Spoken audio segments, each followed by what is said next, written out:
Hello everyone, me, Josh, welcome to Story Time. Hope you're super excited, comfortable, ready wherever you are, because something extra special, extra more exciting than our usual story time.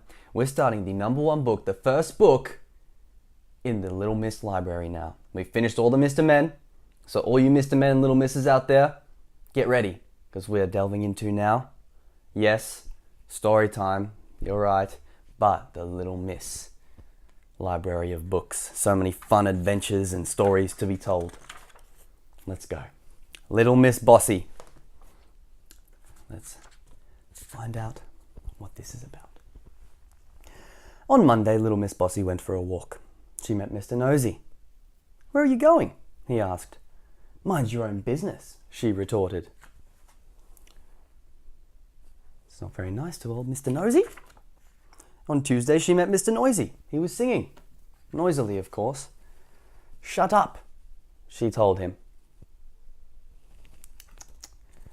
I don't think Mr. Noisy looks like he's going to stop singing anytime soon. On Wednesday, she met Mr. Happy. He was smiling, as usual. "Take that silly smile off your face," she said. Wow. As you can imagine, Little Miss Bossy wasn't very popular, to say the least.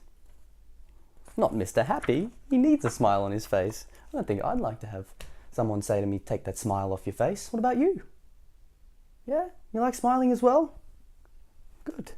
Oh. Now, little did Miss Bossy realise, but somebody had seen her bossing Mr. Nosy about. And that same somebody had seen her bossing Mr. Noisy about. And that self-same somebody had seen her bossing Mr. Happy about. The wizard, whose name, incidentally, was Wilfred, went home thinking. Something really ought to be done about Miss Bossy, he thought to himself, as he walked along. So he's walking past that worm. When he arrived home, he went straight to his library and took down a large red book from a bookshelf. It was rather dusty and it hadn't been read for some time. "Let's see now," he said to himself as he settled into an armchair. He turned to page 304. He's right into that book there. At the top of the page it said, "How to Stop People Being Bossy." Wilfred the Wizard read the page very carefully, shut the book, put it back on the bookshelf and grinned. A particularly wizardy sort of grin. All right.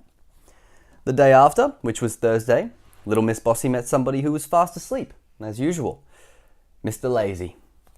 "Wake up," she said bossily, and prodded him in the tummy. "Ouch," protested Mr. Lazy.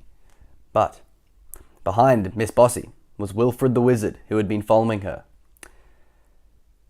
Said something, too, under his breath. A wizardy word he'd learned from page 304.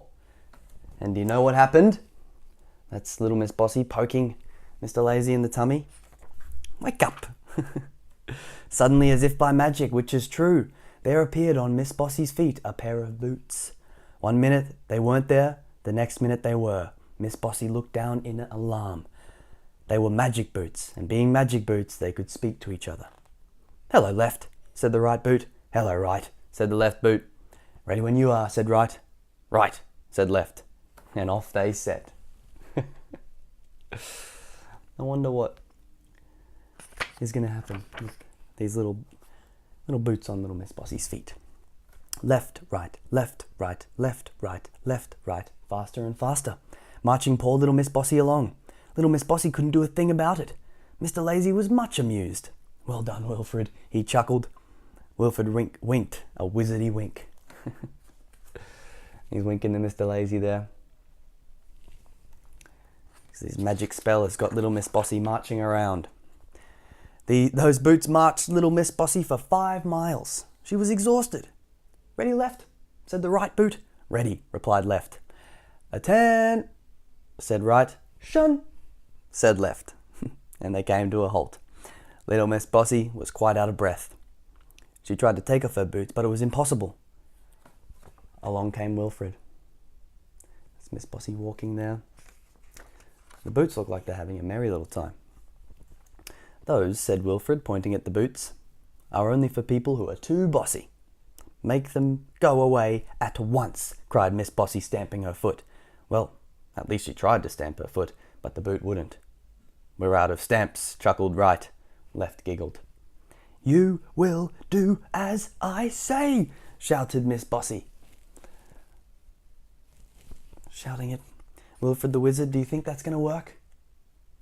"Nah." "Ready when you are," said Right. "Right away," replied Left. "Quick march!" And they set off again. Left, right, for 10 miles. And then they stopped again. And along came Wilfred. He's laughing in the corner there. He.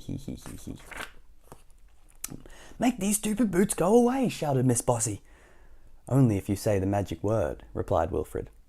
Miss Bossy thought, and thought, and thought again. "Please?" she said. "That's better," smiled Wilfred. And he said the wizardy word again under his breath from page 304. The boots disappeared as if by magic.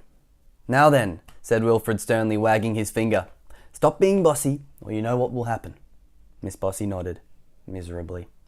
"Very well," smiled Wilfred, and went. And do you know something?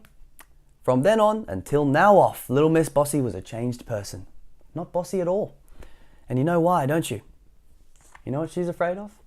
At least little Miss Bossy's in there having fun with everybody. Smile on her dial as opposed to bossing everyone around.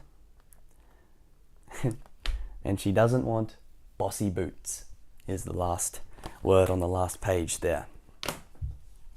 Well, that's the first Little Miss book from the Little Miss Library, Little Miss Bossy. Well, what a cool story. It's not nice to be bossy to people. You got to be polite and use your manners, hey? Yeah, that's right. Well, thanks so much for reading the story. I'll be back again really soon with another story. Don't worry about that. Bye for now, but not forever.